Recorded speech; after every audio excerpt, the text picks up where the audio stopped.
नमस्कार, आप देख रहे हैं कैपिटल टीवी। मैं हूं आपके साथ कांची बंसल। जम्मू के एयरफोर्स स्टेशन पर हुए ड्रोन अटैक के बाद सीडीएस बिपिन रावत ने दुश्मन मुल्कों को युद्ध की चेतावनी देते हुए एक बड़ा बयान दिया है।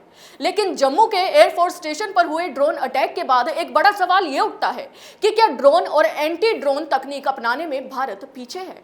ऐसे ही कई सवालों के जवाब में सीडीएस बिपिन रावत ने क्या कहा, जानिए हमारे इस खास रिपोर्ट में। जम्मू कश्मीर में लगातार तीसरे दिन ड्रोन देखे गए हैं। इस पूरे मुद्दे को भारत ने यूएन में भी उठाया है। इस पूरे मुद्दे पर सीडीएस बिपिन रावत ने दुश्मन मुल्कों को चेतावनी देते हुए कहा है कि भारत को अब भविष्य में युद्ध के लिए खुद को तैयार रखना होगा। एंटी ड्रोन तकनीक हासिल करने की जरूरत पर बात करते हुए उन्होंने कहा कि ड्रोन, स्वॉर्म और ऐसी अन्य चीजें युद्ध की प्रकृति और चरित्र को बदल देते हैं। एक समाचार चैनल को दिए इंटरव्यू में बिपिन रावत ने कहा कि भारतीय सेना इससे काफी चिंतित है और इसी के चलते अब सेना ने एंटी ड्रोन तकनीक लेने की कवायद को भी तेज कर दी है। बिपिन रावत ने बताया कि रक्षा अनुसंधान और विकास संगठन यानी डीआरडीओ ने इसमें कुछ हद तक सफलता हासिल की है और ड्रोन का मुकाबला करने की अपनी क्षमता का प्रदर्शन किया है। उन्होंने कहा कि भारतीय सेना के तीनों अंग ड्रोन का मुकाबला करने के लिए एक साथ काम कर रहे हैं और एयरफोर्स इसका नेतृत्व कर रही है। युद्ध में इस्तेमाल होने वाले ड्रोन और स्वॉर्म भविष्य में बड़ी संख्या में देखे जाएंगे और इसी समस्या से निपटने की हम तैयारी कर रहे हैं। वहीं उनसे पूछा गया कि ड्रोन और एंटी ड्रोन तकनीक को अपनाने में कहीं भारत पीछे तो नहीं है, तो इसके जवाब में रावत ने कहा कि देश ने बड़ी संख्या में ड्रोन हासिल किए हैं। हम एक बहुत ही आधुनिक ड्रोन लेने पर भी विचार कर रहे हैं जो विश्व बाजार में उपलब्ध है, लेकिन साथ ही मुझे लगता है कि हमारी ड्रोन तकनीक भी विकसित हो रही है।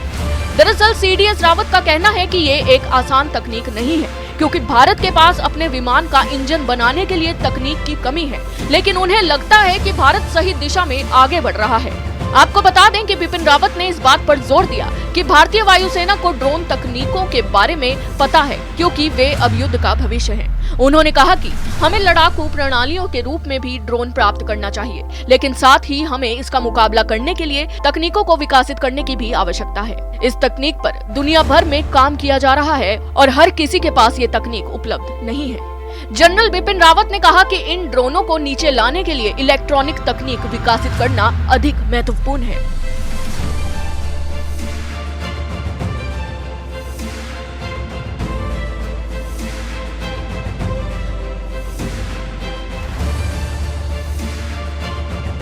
इलेक्ट्रॉनिक तकनीक की जरूरत पर जोर देते हुए सीडीएस बिपिन रावत ने कहा कि भारत में स्पॉट किए गए ड्रोन्स को नीचे लाने के लिए इलेक्ट्रॉनिक टेक्निक विकसित करना बेहद जरूरी है।